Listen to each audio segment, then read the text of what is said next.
चलेगा या आचार्य धीरेन्द्र शास्त्री के इन बयानों से चलेगा? नहीं नहीं, संविधान से चलेगा, सब कुछ ठीक होगा, चिंता मत करिए। संविधान कभी कभी संविधान बयानों का भी अनुगमन करने लगता है, चिंता की ऐसी कोई बात नहीं। एक महाराज जी 2-3 प्रश्न है। चलिए, 2-3 प्रश्न है कि हैं? लाखों लोग आपको सुन रहे हैं, देख रहे हैं। जी जी जी, आप जगत गुरु हैं। मैं हूँ निर्भ्रांत। जगत में मुसलमान है कि नहीं है? बिल्कुल है। फिर जगत गुरु जगत गुरु, सुनिए सुनिए, गुरु का अर्थ होता क्या है? गु शब्दस्तंधकार स्यात्, रु शब्दस्तन निरोधकृत। हृदय की कुंठा को जो मिटा दे वही जगत गुरु है। तो मेरे वक्तव्य से मुसलमानों को भी हृदय की कुंठा मिटा लेनी चाहिए। एक दूसरा मुद्दा ये है, अभी 3-4 महीने पहले एक बैठक हुई देवबंद में, वहाँ मौलाना अरशद मदनी साहब ने एक बहुत अच्छी बात कही, एकता की बात कही। उन्होंने कहा कि जो अल्लाह है और जो ओंकार है, ये दोनों में दार्शनिक रूप से एकता है। इस पर आप क्या कहना चाहते हैं? मैं सुनना चाहता हूँ, समझना चाहता हूँ, क्योंकि मंच पर विवाद खड़ा हो गया। मैं तो ये नहीं कहना चाहता, मैं यही कह रहा हूँ कि ओंकार शब्द शास्त्रीय है। अब अल्लाह शब्द उनका कहाँ से शास्त्रीय हो तो वो जाने। अच्छा, ओंकार बड़े कि राम बड़े? दोनों एक। राम का पर्यायवाची ओंकार, ओंकार का पर्यायवाची राम। महाराज जी बस रुक जाइए। निराकार ओंकार मूलम तुरीयम। आप मुझे बोलने देंगे तो मैं बताऊं। अब प्रश्न तो आप सुन लेंगे तब ना। मैंने सुन लिया। नहीं, अभी कहाँ सुना? मैंने सुन लिया भाई। निराकार नहीं किया मैंने भी प्रश्न। आप निराकार ओंकार मूलम तुरीयम, दोनों एक कैसे हो जाएगा? राम साकार है, ओंकार निराकार है। पहले आप या झगड़ा कर लें या सुन। नहीं आचार्य जी आप बताइए। आपके चरणों में प्रणाम। नहीं, पहले आप सुनिए, आप निराकार ओंकार मूलम तुरीयम, यह रामचरितमानस के उत्तरकांड के 108वें दोहे का 3रा श्लोक है। निराकार का अर्थ होता क्या है? राकेश जी पहले संस्कृत पढ़ के आइए। जहाँ निषेध होता है वहाँ अ लगता है या तो अन लगता है। जैसे न उचित को अनुचित कहते हैं। क्या आपने न उचित को निरुचित कभी सुना है क्या? यदि सुना हो तो बताइए। न उचित को निरुचित सुना है आपने? कि न आवश्यक को निरावश्यक सुना है आपने? तो यदि न आवश्यक को निरावश्यक नहीं सुना है, न उचित को निरुचित नहीं सुना है, तो न आकार को निराकार नहीं कहा जा सकता। निराकार का अर्थ होता है निर्गताः आकाराः यस्मात्, जिनसे सभी आकार निकले हैं उसे निराकार कहते हैं। आपने मैं बहुत आत्मविश्वास से कर रहा हूँ राकेश जी, बहुत पढ़ा लिखा व्यक्ति हूँ मैं।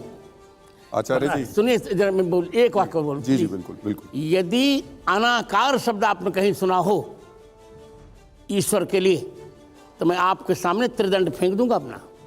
आचार्य जी आपने जितने अच्छे तरीके से बताया, सनातन धर्म की व्याख्या की, हिंदू राष्ट्र के बारे में बताया, दिक्कत इस देश में ये हो गई है कि नूह जैसी घटनाएं जब होती हैं और सड़कों पर जय श्री राम के नारे लगाते हुए जो लड़के निकलते हैं वो इन परिभाषाओं को नहीं जानते हैं। वो सिर्फ इतना जानते हैं कि हिंदू राष्ट्र होगा, जय श्री राम का नारा लगाएंगे और दूसरे मजहब के दुकानें जला देंगे, बाइक जला देंगे, गाड़ियां जला देंगे। ऐसा नहीं होगा, ऐसे उन्माद को नहीं सहन किया जाए।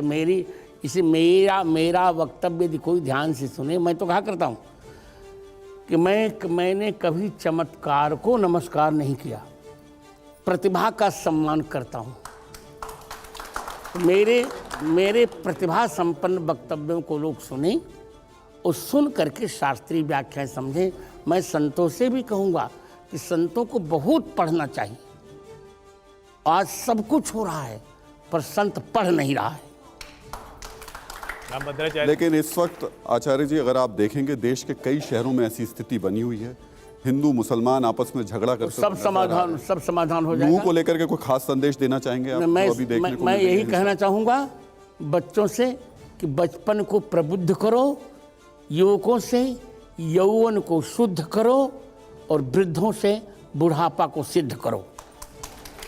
स्वामी नहीं, एक मैं आ रहा हूँ एक बार, क्योंकि एक जो बार बार बात होती है हिंदू राष्ट्र की, अब अलग से हिंदू राष्ट्र बनाने जाएंगे क्या? और दूसरा उससे भी ऊपर है, आपके नाम में भी लगा हुआ है राम भद्राचार्य जी। हम लोग भी अवध के लोग हैं, राम ही राम सब जानते हैं। और क्या कहेंगे? और राम राज्य की जब कल्पना करते हैं तो 2 चौपाई की लाइन है, दैहिक दैविक भौतिक तापा राम राज नहीं काहू व्यापा। और उसके आगे भी है कि सब नर करहि परस्पर प्रीति चलहि स्वधर्म निरत श्रुति नीति। ये आपको दिख रहा है क्या? कैसे हो पूरा पूरा दिख रहा है। यही स्वधर्म है, हिंदुत्व ही स्वधर्म है, जो हिमालय के समान स्थिर हो। सुनिए, मुझे बोलने दिया जाए। मैं आता हूँ संगीता जी, एक सवाल आपसे। जो हिमालय के समान स्थिर हो और इंदुमानी चंद्रमा के समान सबको अमृत बांटते, यही तो हिंदुत्व है, यही तो भारतीयता है, यही स्वधर्म है। हमारे कुरानों में 33 बार कहा गया काफिरों को काट डालो। हमारे यहाँ कहा गया वसुधैव कुटुम्बकम मा हिंसा सर्वभूतानि, किसी की हिंसा मत करो। ये क्यों नहीं देखते आप? हमारा स्वधर्म यही है। पर मान लो कहीं हमारी बहन बेटियों की इज्जत को लूट रहा हो, तब अहिंसा परमो धर्म रटेंगे, गलत बात।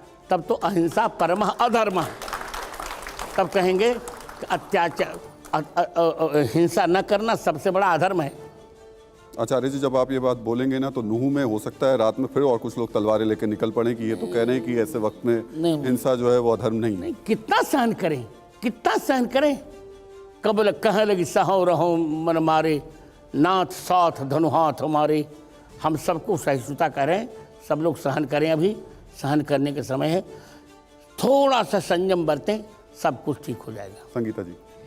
जगतगुरु जी, लगातार लगभग ये आरोप लगता रहता है कि पिछले 1 दशक में हिंदू जो है वो बड़ा उग्र हो गया है। क्या हो गया?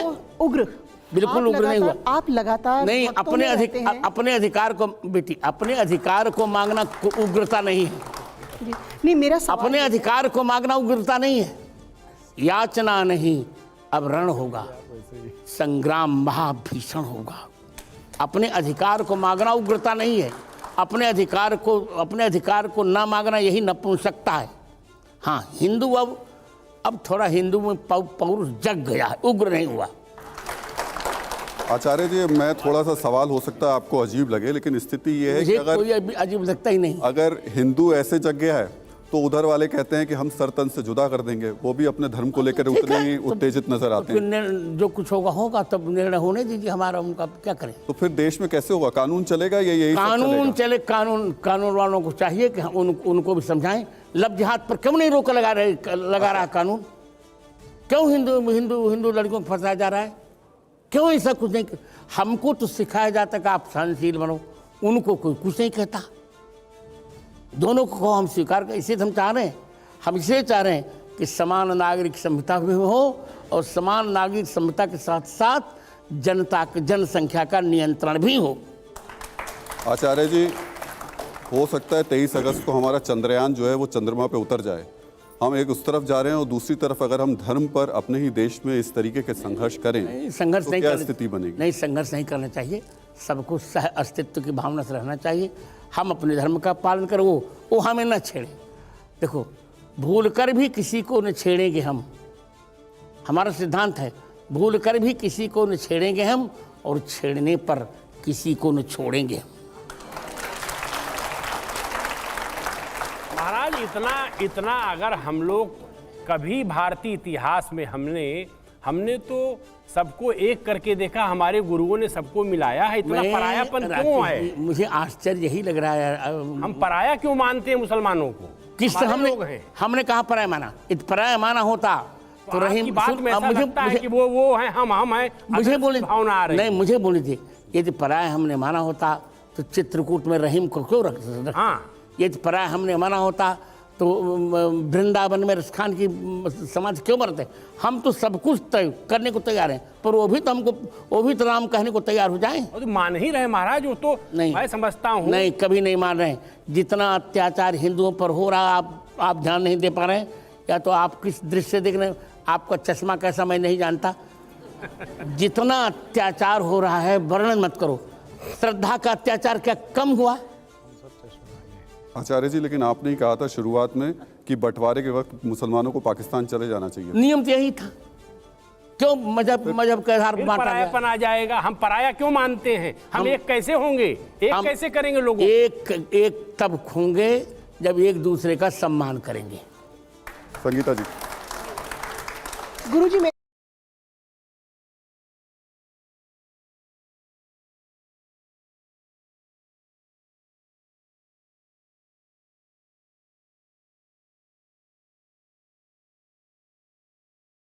मेरा एक प्रश्न है।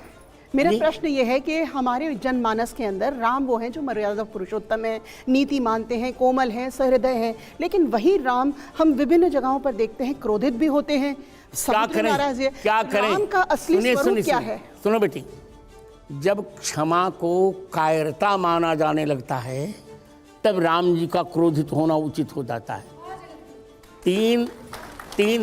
तीन दिनों तक सागर से मार्ग मांगा, सागर ने नहीं दिया, तो अरे लाओ लक्ष्मण में धनुष बाण। लक्ष्मण का क्या? क्षमया ही समायुक्तम मामय मकरालय असमर्थम विजानीते दुक्षमामीदृशे जने। क्षमा से युक्त होने पर ये मुझे कायर मान रहा है, नपुंसक मान रहा है, कमजोर मान रहा है, असमर्थ मान रहा है। जब क्षमा को हमारी निर्बलता माना जाने लगे तब क्षमा कभी नहीं करनी चाहिए। महाराज, तो जहाँ क्या ये क्रोध प्रसंग आया है उचित है? रामायण में, क्रोध उचित है और ये क्षमता दिखाना कि क्रोध उचित है अपने अधिकार के लिए, मैं और अपने चलिए, मैं- बल का प्रदर्शन करना भी उचित है। बिल्कुल बल का मैं आ रहा प्रदर्शन होना चाहिए। हूँ, मैं आ रहा हूँ, एक मुद्दा बोल मैं आ रहा हूँ। राकेश जी, एक बार राहुल जी पूछ लें, फिर उसके बाद मैं आता हूँ। नहीं जी, मैं ये पूछना चाहता था, दुष्टता क्षमा हो, लेकिन आपने संविधान पढ़ा है? पूरा समझना मुझे कंठस्थ है कंठस्थ है? जी, कंठस्थ है। जी पूरा।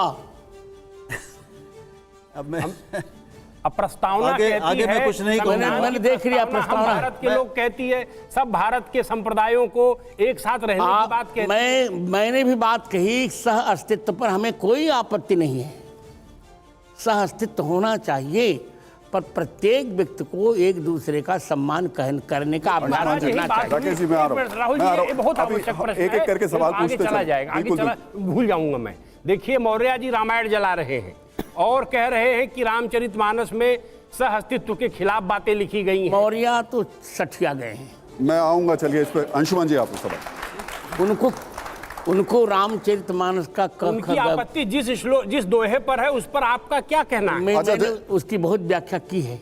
एक बार फिर करिए, लोग सुन रहे हैं। हाँ तो आप पूछिए पहले उनका दोहा जिस पर उनको उन्होंने ढोल गवार को लेकर सवाल उठाया, मुझे ढोल करात कलवार को लेकर सवाल उठाया। मुझे उन्होंने कहा कि अनुसूचित जाति के जो लोग हैं, नहीं, उन जातियों के बारे नहीं। में तुलसीदास जी ने अच्छा नहीं लिखा नहीं, है। नहीं, इस पर आप तो रामानंदाचार्य हैं, उस पीठ के पूजित हैं, आप ही उस पर ठीक तरह से व्याख्यान दे सकते हैं। मैं बिल्कुल, पहले वो आते मुझसे पूछते तब मैं देता व्याख्यान।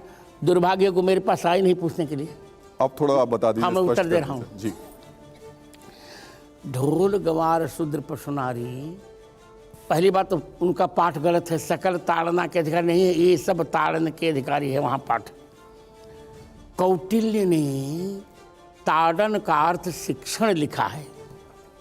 ढोल वाद्य गंवार जो ग्रामीण व्यक्ति है, शूद्र शुचाद्रातीति शूद्र जो चिंता से द्रवित हो जाए, पशु और नारी ये पढ़ने के अधिकारी हैं, इनको पढ़ाना चाहिए। नारी की शिक्षा अनिवार्य है। रामचरितमानस का एक भी अक्षर न तो संविधान के विरुद्ध है और न वेद के विरुद्ध है और न भारतीय मानसिकता के विरुद्ध है, न मर्यादा के विरुद्ध है। आचार्य जी, लेकिन स्वामी प्रसाद मौर्य ने एक नया विवाद खड़ा कर दिया है। वो कह रहे हैं कि हर मस्जिद में मंदिर ढूंढेंगे तो फिर बद्रीनाथ में अगर आप ऐतिहासिक तथ्यों पे जाते हैं तो वो कह रहे हैं बौद्ध मठ था वहाँ। नहीं, उनको ज्ञान ही नहीं, कुछ ज्ञान नहीं उनको। बद्रीनाथ शाश्वत मठ है, पद्मासन पर बद्रीनाथ विराजमान है। बद्रीनाथ का प्रमाण पुराणों में है, सभी पुराणों में है। वो क्या जानते हैं? पर जब हम थोड़ा सा इतिहास में जाते हैं तो 7वीं और 8वीं शताब्दी में बद्रीनाथ के निर्माण की बात होती है, और वो हालांकि ये उनका दावा है कि शंकराचार्य ने उस वक्त बनाया था, लेकिन जब हम वेदों में जाते हैं तो वहाँ बद्रीनाथ धाम का जिक्र नहीं है। बद्रीनाथ भगवान का जिक्र है, नहीं, पर बद्रीनाथ धाम का जिक्र नहीं है। स्कंद पुराण में जरूर है, विष्णु पुराण में जरूर है, लेकिन जी ये वेद का उपब्रह्मण ही तो है। वेद की व्याख्या ही तो पुराण है बेटे।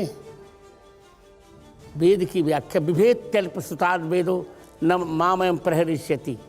वेद की वेदों के गूढ़ मंत्रों की व्याख्या ही तो पुराण है,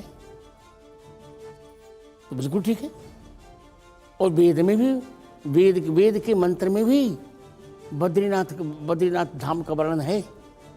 प्रजापतिश्चरति गर्भे अंतर्जायमानो बहुधा विजायते तस्य योनिम परिपश्यन्ति धीरास तस्मिन् हतस्थुर्भुवनानि विश्वा। शुक्ल यजुर्वेद के 31वें अध्याय का 21वां मंत्र है ये। प्रजाओं के पति परमात्मा चरत गर्भे अंतर्जायमा हिमालय के गर्भस्थल में विराजमान है। तस्य योनिम परिपश्यन्ति धीरा, उनके उस रहस्य को धीर जन देखते हैं। तस्मिन् हतस्थुर भुवनानि विश्वा, उन्हीं बद्रीनाथ में संपूर्ण भुवन विश्वा विराजमान है। जब वेद पढ़े कोई तब न समझ में आए। लेकिन अगर ऐसी स्थिति में जब हम बात सब कुछ कर रहे हैं और ख़ासतौर से सनातन धर्म की कर रहे हैं, आचार्य जी सहनशीलता एक बहुत प्रमुख गुण होता है सनातन धर्म में। स्वामी प्रसाद मौर्य ने जब ये बात कही तो खास तौर से कुछ साधु संतों की तरफ से ये बात आई कि उनका गला तक काट देना चाहिए। जब उन्होंने उचित बहुत अनुचित कहा तब सनातन का हमने तो नहीं कहा गला काटने की बात। पहली बार मैं अपने वक्तव्य के लिए जिन्होंने कही आप उससे सहमत हैं? नहीं, गला काटने की बात नहीं। आचार्य जी फिर सर तन से जुदा करने वाले और गला काटने वालों में फिर फर्क क्या रह जाएगा? भाषा पर सबको संयम रखना चाहिए। गला काटने वालों को भी सर जुदा करने वालों सबको संयम रखना चाहिए। मैंने तो नहीं कही। अंशुमन जी। आचार्य जी, आप जो कह रहे हैं आपसे ज़्यादा बेहतर इसको कौन समझ सकता है। भारत का सनातन अपने चिंतन में जितने विरोध को आमंत्रित करता रहा है उतना विरोध किसी और धर्म ने आमंत्रित नहीं किया। जिन शब्दों का मैं प्रयोग कर रहा हूँ, जिन शब्दों का प्रयोग अखबार की दुनिया में दूसरे संदर्भ में होता है, टीका, टिप्पणी, मीमांसा, शास्त्रार्थ, खंडन, मंडन, आज का सनातन इन सारी चीज़ों पर तो गला काटने की बात करने लगता है ऐसे प्रश्न उठाने पर। नहीं, गलत। ये आप जिस परंपरा से आते हैं उस परंपरा में वितंडा खड़ा करना नियम है। आप मेरी बात सुनिए जी। कभी भी भारतीय तत्ववेत्ताओं ने ये सब बातें नहीं की, विरोधों का परिहार किया।